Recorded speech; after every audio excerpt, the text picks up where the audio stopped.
ఈరోజు Noah IVF centre వాళ్ళు జరిపిన ఈ కార్యక్రమంలో పోలీస్ తరఫున ప్యానెల్ డిస్కషన్లో పాల్గొనడానికి పిలిచారు.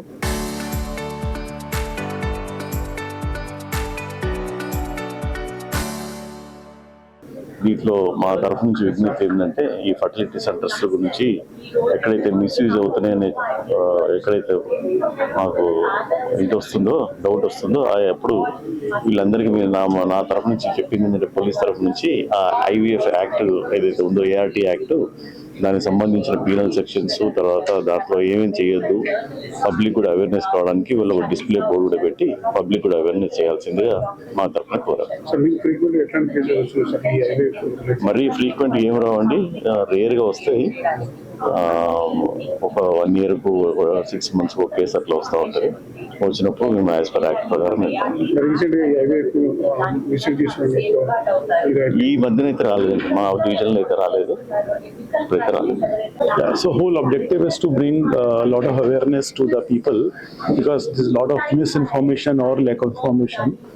So the whole idea is that you should bring all the section of the society, which is legal, clinical, law enforcement, so that we can bring a lot of awareness among the patients so that they can choose the right clinic, they understand their rights, they understand the transparency and the ethical practices, and as a industry we can build a lot of trust among the patient and can really work upon the fertility rates. So that's the whole objective of this plan.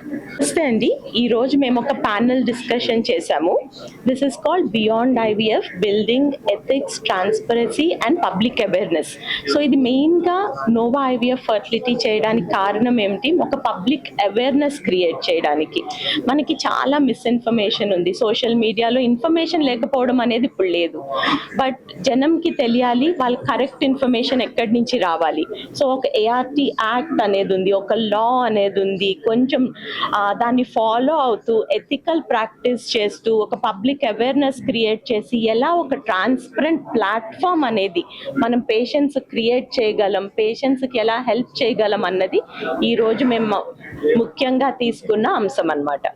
Ma'am, నౌడేస్ IVF చేయించినప్పుడు కొంతమందికి పిల్లలు అవ్వట్లేదు, దాని గల కారణాలు ఏంటి? So మీరు చాలా మంచి క్వశ్చన్ అడిగారండి. ఫస్ట్ పేషెంట్ ఒక డాక్టర్కి వచ్చినప్పుడు వాళ్ళు రియలైజ్ అవ్వాలి, ఐవీఎఫ్ అంటే అదేమి 100% ప్రామిస్ కాదు.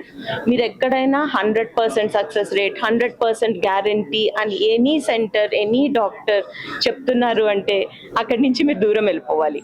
బికాజ్ ఇప్పుడు మనం ఒక లైఫ్ని తెస్తున్నామండి. It cannot be 100% promise. ప్రతి కపుల్ మాకు వచ్చినప్పుడు వాళ్ళకుండే ప్రాబ్లమ్స్ వేరే ఉంటాయి. ప్రతి జంటకి ఒకే ప్రాబ్లం ఉండదు, ప్రతి జంటకి ఒకే మందులు వాడడం, ఒకే ట్రీట్మెంట్ ఇవ్వం. సో ఆ పేషెంట్కి ఉన్న ప్రాబ్లం బట్టి వాళ్ళకు ఒక పర్సనలైజ్డ్ ట్రీట్మెంట్ ఇచ్చి వాళ్ళకి ఎంత సక్సెస్ రేట్ ఉంది. ఒక పేషెంట్కి 30% ప్రామిస్ చేయొచ్చు, ఒక పేషెంట్కి 50% ప్రామిస్ చేయొచ్చు, అంతకన్నా ఎక్కువ ఎవరికి ప్రామిస్ చేయం. సో అట్లా మనం హ్యాండిల్ చేసుకుంటూ ఇవాల్యుయేట్ చేసుకుంటూ ముందుకెళ్తాం అన్నమాట.